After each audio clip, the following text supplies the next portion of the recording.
അപ്പോൾ നമുക്ക് കടായി പനീർ ഉണ്ടാക്കാം. അതിനു വേണ്ടിയിട്ട് ആദ്യം തന്നെ വേണ്ടത് കടായി മസാലയാണ്. അപ്പോൾ നമ്മൾ ഓൾറെഡി കടായി ചിക്കൻ ഉണ്ടാക്കിയിട്ടുണ്ടായിരുന്നു, അതിൽ ഞാൻ കാണിച്ചു തന്നിട്ടുണ്ട്. എന്നാൽ പോലും അത് കാണാത്തവർക്ക് വേണ്ടിയിട്ടാണ് ഇന്ന് കാണിക്കുന്നത്.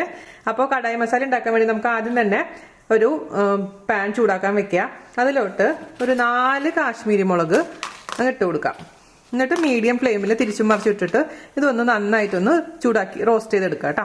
നമ്മുടെ മുളകിന്റെ കളറൊക്കെ മാറിയിട്ടുണ്ട്, ബ്ലാക്ക് കളർ വന്നിട്ടുണ്ട്, ഇങ്ങനെ ഉണ്ടയായിട്ടുണ്ട് കേട്ടോ. അപ്പൊ അതിന്റെ അർത്ഥം റെഡി ആയിട്ടുണ്ടെന്നാണ്. നമുക്കിത് അടുപ്പിൽ മാറ്റാം. ഇതേപോലെ പാത്രത്തിൽ വെക്കണമെന്നൊന്നുമില്ല കേട്ടോ, വെറുതെ തീയിൽ കാണിച്ചിട്ട് നമുക്ക് ചുട്ടെടുക്കുകയും ചെയ്യാം, അങ്ങനെ വേണമെങ്കിലും ചെയ്യാം. അപ്പൊ ഇത് പാത്രത്തിൽ നിന്ന് മാറ്റട്ടെ മുളക്. ഇനി നമുക്ക് ഇതിലോട്ട് ഇട്ട് കൊടുക്കേണ്ടത് 3/4 ടേബിൾ സ്പൂൺ മല്ലിയാണ്, ഹോൾ മല്ലി.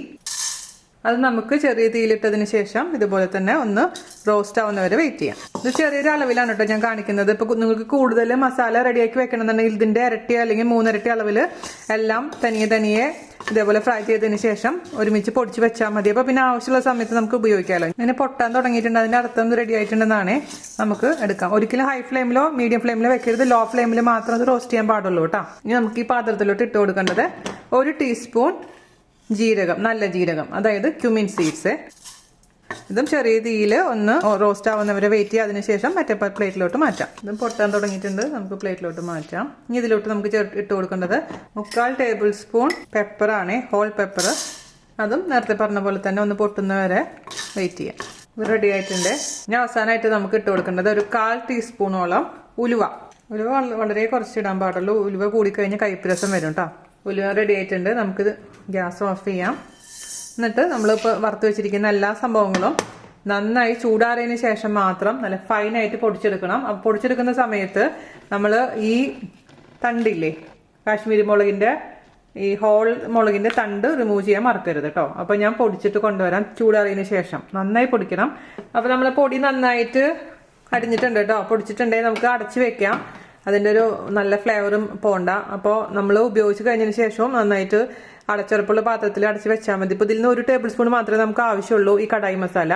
അപ്പോൾ നമുക്ക് മാറ്റി വെക്കാം. അപ്പോൾ നമുക്ക് ഇനി വേണ്ടത് എന്താണെന്ന് വെച്ച് കഴിഞ്ഞാൽ കടായി പനീർ ഉണ്ടാക്കാൻ വേണ്ടിയിട്ട് എന്താ മെയിൻ ആയിട്ടുള്ള ഇൻഗ്രീഡിയൻറ്റ് പനീറാണ്. ഞാനിവിടെ 250 ഗ്രാം പനീറാണ് എടുത്തിരിക്കുന്നത് കേട്ടോ. പനീറിന്റെ പീസസ് ഒരുപാട് വലുതാക്കി കട്ട് ചെയ്യാതിരിക്കുന്നതാണ് ഏറ്റവും നല്ലത്. ചെറിയ പീസസിലോട്ടാണ് ഏറ്റവും നന്നായിട്ട് പിടിക്കുകയുള്ളൂ കേട്ടോ. അപ്പോൾ 250 ഗ്രാം പനീർ ഞാനിവിടെ ചെറിയ പീസസ് ആയിട്ട് മുറിച്ചിട്ടുണ്ട്. നമുക്ക് മാറ്റി വെക്കാം. അപ്പോൾ വീട്ടിൽ എങ്ങനെയാണ് ഈസി ആയിട്ട് പനീർ ഉണ്ടാക്കുക എന്നുള്ള വീഡിയോ ഓൾറെഡി പോസ്റ്റ് ചെയ്തിട്ടുണ്ട്, കാണാത്തൊരു കാണാൻ മറക്കരുത് കേട്ടോ. ഇതിപ്പോൾ അല്ലെങ്കിൽ പുറത്തുനിന്ന് വാങ്ങിക്കുന്ന പനീറാണെങ്കിലും പ്രശ്നമില്ല. ഇനി നമുക്ക് ഇത് ഉണ്ടാക്കാൻ വേണ്ടിയിട്ട് ഒരു കടായിൽ കുറച്ച് ഓയിലും കുറച്ച് ബട്ടറും കൂടി അങ്ങ് ഇട്ട് കൊടുക്കാം. അല്ലെങ്കിൽ നെയ്യിൽ വേണമെങ്കിൽ ഉണ്ടാക്കാം കേട്ടോ പരിപാടി. കുറച്ച് ബട്ടർ ഇട്ട് കൊടുത്തിട്ടുണ്ട്, അതേപോലെ തന്നെ കുറച്ച് ഓയിൽ ഒഴിച്ചു കൊടുക്കാം. ഇത് മീഡിയം ഫ്ലെയിമിൽ തീ ഓൺ ചെയ്ത് കൊടുക്കാം.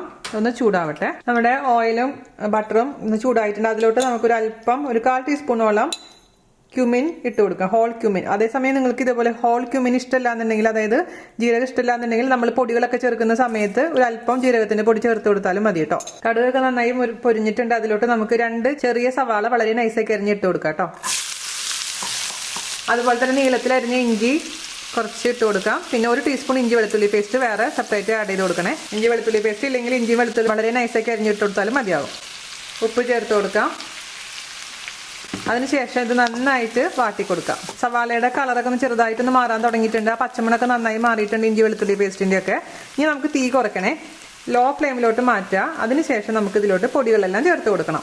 നമുക്ക് ആദ്യം തന്നെ ഒരു 1/4 ടീസ്പൂൺ ടെർമറിക് പൗഡർ, അതായത് മഞ്ഞൾപ്പൊടി ഇട്ട് കൊടുക്കാം. 1/2 ടീസ്പൂൺ കാശ്മീരി മുളക് പൊടി, 1/2 ടീസ്പൂൺ നല്ല എരിവുള്ള മുളക് പൊടി, 1 ടീസ്പൂൺ മല്ലിപ്പൊടി. ഇത്രയും ചേർത്തതിന് ശേഷം ചെറിയ തീയിൽ ഒരു 3 മിനിറ്റോളം നന്നായിട്ട് അങ്ങ് വഴറ്റി കൊടുക്കാം. ഇതിൻ്റെ പച്ചമണം മാറിയെന്ന് ഉറപ്പ് വരുത്തണേ, അല്ലെങ്കിൽ നമ്മുടെ കറിക്ക് ആ ഒരു മസാലയുടെ ഒക്കെ ഒരു കുത്തുമണം മുന്നോട്ട് നിൽക്കും. അതുകൊണ്ട് അത് എപ്പോഴും ശ്രദ്ധിക്കണം. ഇങ്ങനെ ചെയ്യുമ്പോൾ ലോ ഫ്ലെയിമിലേ ചെയ്യാൻ പാടുള്ളൂ, ഹൈ ഫ്ലെയിമിലോ മീഡിയം ഫ്ലെയിമിലോ നമ്മളിത് വഴറ്റാൻ പാടുള്ളതല്ല കേട്ടോ. അതൊന്ന് ശ്രദ്ധിച്ചാൽ മതി. ഈ പൊടികളുടെയൊക്കെ പച്ചമണം മാറിയിട്ടുണ്ട്. നമുക്ക് ഇനി ഇതിലോട്ട് ചേർത്ത് കൊടുക്കേണ്ടത് 2 വലിയ തക്കാളി അടിച്ചതാണ് കേട്ടോ. മിക്സിയിൽ അടിച്ചെടുക്കുക. അതാണ് ഒട്ടും തന്നെ വെള്ളം ചേർക്കാത്ത തക്കാളി ആയിരുന്നു കേട്ടോ. വെള്ളം നമുക്ക് വേണം, എന്നാൽ ഇപ്പം ഈ തക്കാളി അരയ്ക്കുമ്പോൾ വെള്ളം ചേർക്കേണ്ട ആവശ്യമില്ല. നന്നായി മിക്സ് ചെയ്ത് കൊടുക്കാം. എന്നിട്ട് നമുക്ക് അടച്ചു വെച്ചിട്ട് മീഡിയം ഫ്ലെയിമിൽ നന്നായിട്ട് തക്കാളി ഒന്ന് കുക്ക് ചെയ്തെടുക്കാം കേട്ടോ. അപ്പോൾ ഞാനിത് 5 മിനിറ്റോളം അടച്ചു വെച്ചിട്ട് കുക്ക് ചെയ്തിട്ടുണ്ട്. ഇനി നമുക്ക് ഇതിലോട്ട് 1 ഗ്ലാസ് നല്ല ചൂടുവെള്ളം ഒഴിച്ചു കൊടുക്കണേ. അതിനുശേഷം വീണ്ടും നമുക്ക് അടച്ചു വെച്ചിട്ട് ഇതങ്ങ് കുക്ക് ചെയ്തെടുക്കാം. ആ സമയം കൊണ്ട് നമുക്ക് കുറച്ച് കാര്യങ്ങൾ ചെയ്യാനുണ്ട്. അപ്പോൾ ഇത് നമുക്ക് വേറെ അടുപ്പിലോട്ടങ്ങ് മാറ്റി വെക്കാം. അവിടെ ഇരുന്ന് മീഡിയം ഫ്ലെയിമിലിരുന്ന് കുക്ക് ആയിക്കോട്ടെ കേട്ടോ. അപ്പുറത്തെ അടുപ്പിലോട്ട് മാറ്റി വയ്ക്കാം. വേറൊരു കടായി അടുപ്പത്ത് വയ്ക്കാം. അതിലോട്ട് നമുക്ക് നെയ്യ്, ബട്ടർ അല്ലെങ്കിൽ ഓയിൽ ഇതിലേതെങ്കിലും ഒന്ന് ഇട്ട് കൊടുക്കാം. 1 ടീസ്പൂൺ.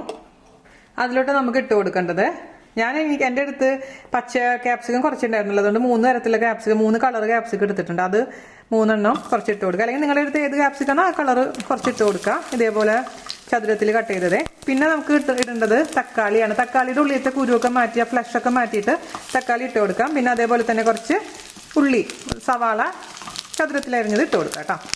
അതിലോട്ടൊരു അല്പം ഉപ്പ് ഇട്ട് കൊടുക്കാം. ഒരുപാട് പാടില്ല, കൂടി കഴിഞ്ഞാൽ കൊളാവും. നന്നായിട്ടൊന്ന് മിക്സ് ചെയ്ത് കൊടുക്കാം. നമ്മൾ നേരത്തെ റെഡിയാക്കി വെച്ചിരിക്കുന്ന കടായി മസാല ഇല്ലേ, അതിൽ നിന്ന് ഒരു 1/4 ടീസ്പൂൺ മാത്രം ഇപ്പോൾ ഇതിലേക്ക് ഇട്ട് കൊടുക്കണേ. അതേപോലെ തന്നെ കുറച്ച് കാശ്മീരി മുളക് പൊടി മിക്സ് ചെയ്യാം. ഈ സമയത്ത് നമുക്ക് ഇതിലോട്ട് അങ്ങ് പനീർ ഇട്ട് കൊടുക്കാം.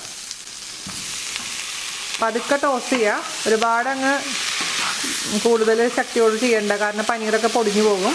ലൈറ്റായിട്ട് ഒന്ന് ടോസ്റ്റ് ചെയ്ത് കൊടുത്താൽ മതി. ഇതിലോട്ടൊരു അല്പം കസൂരി മേത്തി അങ്ങ് ഇട്ട് കൊടുക്കാം. ഇത് നമുക്ക് മാറ്റി വെക്കാം കേട്ടോ. നമ്മുടെ അപ്പുറത്തെ അടുപ്പിലത്തെ ആ തക്കാളിയുടെ ഒക്കെ നല്ലോണം പച്ചമണം മാറണേ, അതിനുശേഷം മാത്രം ഇത് അതിലോട്ട് ഇട്ട് കൊടുക്കാൻ പാടുള്ളൂ. നമ്മുടെ ഗ്രേവി തുറന്നിട്ടുണ്ട് കേട്ടോ. അപ്പോൾ എണ്ണ തെളിഞ്ഞിട്ടുണ്ട്. എന്നാലും തുറന്ന് വെച്ചിട്ട് 2-3 മിനിറ്റും കൂടെ നന്നായിട്ട് ഗ്രേവി കുക്ക് ചെയ്യണം. അതിനുശേഷം നമ്മൾ റെഡിയാക്കി വെച്ചിരിക്കുന്ന പനീറും ക്യാപ്സിക്കും എല്ലാം കൂടിയിട്ട് ഇതിലോട്ടങ്ങ് ആഡ് ചെയ്ത് കൊടുക്കണം കേട്ടോ. ഈ സമയത്ത് ഞാൻ ഇതിലോട്ട് kadai masala 3/4 table spoon add ചെയ്ത് കൊടുക്കാൻ പോവുകയാണ്. ഇതിലോട്ട് നമ്മൾ റെഡിയാക്കി വെച്ചിരുന്ന കടായി മസാല നന്നായി മിക്സ് ചെയ്യാം. അതിൻ്റെ പച്ചമുളക് മാറിയിട്ടുണ്ട് കേട്ടോ. നമുക്ക് ഞാൻ രുചിച്ച് നോക്കിയപ്പോൾ ഉപ്പ് കുറവാണ്. അപ്പോൾ കുറച്ച് ഉപ്പ് ചേർത്ത് കൊടുക്കാം. പുളിയും എരിവൊക്കെ കറക്റ്റാണ്. ഇനി ഇതിലോട്ട് നമുക്ക് ഒരല്പം പഞ്ചസാര ചേർത്ത് കൊടുക്കണം. ആ മധുരം ചേർത്ത് കൊടുത്താലാണ് ഈ പുളിയും ഉപ്പും എരിവും ഒക്കെ ഒന്ന് ബാലൻസ് ചെയ്ത് കിട്ടുള്ളൂ. ഒരു നുള്ളു മാത്രം കേട്ടോ. ഇനി നമുക്ക് ഇതിലോട്ട് റെഡിയാക്കി വെച്ചിരിക്കുന്ന പനീർ ഇട്ട് കൊടുക്കാം. നന്നായി പതുക്കെ മിക്സ് ചെയ്യാം. നമ്മൾ റെഡിയാക്കി വെച്ചിരിക്കുന്ന കടായി മസാല പോരാന്ന് തോന്നുന്നുണ്ടെങ്കിൽ ഇപ്പോൾ വേണ്ട, അവസാനം ചേർത്ത് കൊടുത്താൽ മതി. നിങ്ങൾക്ക് ഇത് നല്ല ഗ്രേവി ആയിട്ട് വേണമെന്നുണ്ടെങ്കിൽ ഗ്രേവി ആയിട്ട് ഉണ്ടാക്കാം. അതേസമയം ഒരുപാട് ഗ്രേവി വേണ്ടാന്നുണ്ടെങ്കിൽ അതനുസരിച്ച് നിങ്ങൾ വെള്ളത്തിൻ്റെ അളവ് അഡ്ജസ്റ്റ് ചെയ്യാൻ മറക്കരുത് കേട്ടോ. തുറന്ന് വെച്ചിട്ട് ഹൈ ഫ്ലെയിമിൽ നമുക്ക് ഒന്നും കൂടെ ഒന്ന് കുക്ക് ചെയ്തതിന് ശേഷം ഞാനിതിലേക്ക് കുറച്ച് അണ്ടിപ്പരിപ്പ് പേസ്റ്റാണ് ചേർക്കാൻ പോകുന്നത്. അതേസമയം നിങ്ങൾക്ക് കുറച്ച് വേണമെങ്കിൽ ഫ്രഷ് ക്രീമും ചേർത്ത് കൊടുക്കാം. ഇതെന്താണ് താല്പര്യം അതനുസരിച്ച് ചെയ്തോളൂ കേട്ടോ. ഞാനിവിടെ ഒരു 10 അണ്ടിപ്പരിപ്പ് പേസ്റ്റാക്കി വെച്ചിട്ടുണ്ടായിരുന്നു. അതിൽ നിന്ന് കുറച്ച് ഒഴിച്ച് കൊടുത്തിട്ടുണ്ട്, 2 ടേബിൾ സ്പൂണോളം. പതുക്കെ മിക്സ് ചെയ്യുക. അതിനുശേഷം നന്നായിട്ടൊന്ന് കുക്ക് ചെയ്തെടുക്കാം. അണ്ടിപ്പരിപ്പ് കുക്ക് ചെയ്യാൻ 2-3 മിനിറ്റ് വേണം. മീഡിയം ഫ്ലെയിമിൽ കുക്ക് ചെയ്യാം. ഞാൻ ഓഫ് ചെയ്തു കേട്ടോ. 2 മിനിറ്റ് കഴിഞ്ഞു. നന്നായി കുക്കായിട്ടുണ്ട്. ഞാൻ ടേസ്റ്റ് നോക്കിയപ്പോൾ എല്ലാം പെർഫെക്റ്റ് ആയിട്ടുണ്ട്. ഉപ്പും എരിവും പുളിയും ചെറിയൊരു മധുരവും ഒക്കെ നന്നായി വന്നിട്ടുണ്ട്. ഞാൻ അവസാനമായിട്ട് കുറച്ചും കൂടെ ഒന്ന് നമ്മുടെ മസാല ഒന്ന് തൂക്കി കൊടുക്കാൻ പോവുകയാണ് മേലെ കൂടെ കേട്ടോ. കടായി മസാല നിങ്ങളുടെ ഇഷ്ടത്തിനനുസരിച്ച് അളവ് തീരുമാനിക്കണേ. കുറച്ച് മല്ലിയുടെ ഇല ഇട്ട് കൊടുക്കാം.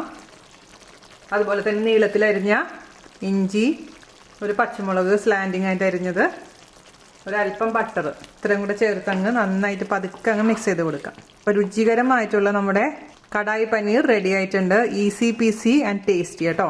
എല്ലാവരും തയ്യാറാക്കി നോക്കണേ. അപ്പം ഇത് നാനിൻ്റെ കൂടെയും ചപ്പാത്തിയുടെ കൂടെയും പൊറോട്ടയുടെ കൂടെയും ചോറിൻ്റെ കൂടെയും ഒക്കെ കഴിക്കാൻ പറ്റുന്ന, അതായത് നമ്മുടെ ഗീ റൈസിൻ്റെ കൂടെയൊക്കെ കഴിക്കാൻ പറ്റുന്ന ഒരു സൂപ്പർ കോമ്പിനേഷനാണ്.